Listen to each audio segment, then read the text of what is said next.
In 1406, the city-state of Bern began to build its new town hall, or Rathaus, not because the old town hall had been damaged in a major city fire a year previously, but for reasons of prestige. The city of Bern had become the dominant power in the region. The old Rathaus was too small and uncomfortable for the government to receive foreign guests. Shortly after construction began, the master mason died. The project was delayed, and work grew steadily more expensive. It took over 10 years for the new Rathaus to be completed. The finished building was impressive. On the ground floor there was a grand hall.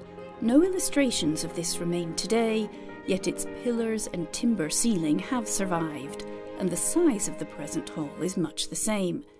This was where the city's law court sat, and where its citizens gathered.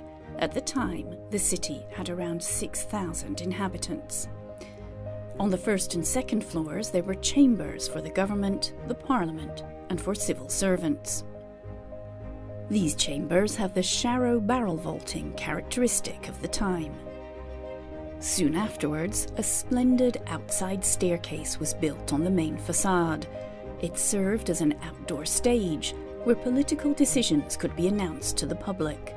Every year, following the Easter elections, the newly elected city officials appeared there.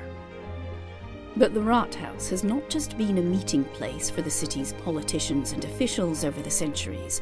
The Rathaus has also been home to the city archives, its treasure vault, a mint, and a printing workshop. As the 18th century drew to a close, Bern's patricians began to think seriously about rebuilding their town hall in a contemporary style. Leading architects from the city submitted their proposals, which ranged from subtle modifications to a completely new Baroque structure. In 1788, a star architect from Paris, Jacques Denis Antoine, was brought in. He wanted to replace the medieval building with a neoclassical capital, but the project never got off the ground because of the high cost and the difficult political situation at the time. In 1831, the canton of Bern passed its first democratic constitution, and the spirit of democracy was reflected in a decision to redesign the Rathaus. The former citizens' chamber made way for a new parliament chamber, including a public gallery. At that time, the members of the cantonal parliament enjoyed a fine view of the River Ara. The Rathaus's external appearance changed in the 19th century. It was clad in neo-Gothic facades. This did not bring any major structural improvement, however.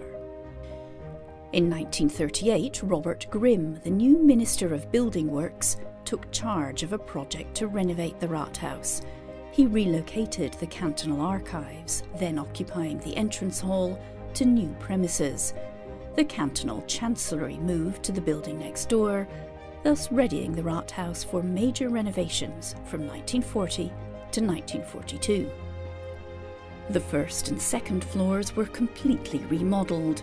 The government chamber was given the sharrow barrel vaulting of the old citizens' chamber of the 15th century.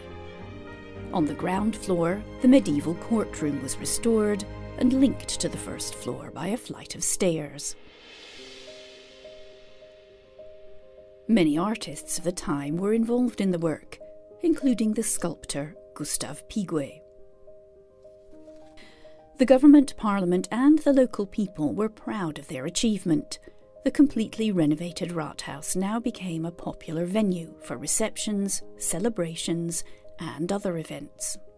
In the autumn of 1946, Winston Churchill visited Bern, and the outside staircase became a magnificent stage.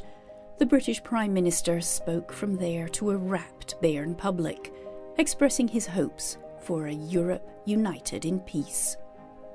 The speech by the head of Bern's government was clearly less riveting. The 72-year-old Churchill nodded off in the middle of it. The Rathaus remains the political centre of the canton of Bern to this day. To meet the latest technical demands, the building has been continually renovated and modernised. So, will it remain the seat of government and parliament for the next 600 years?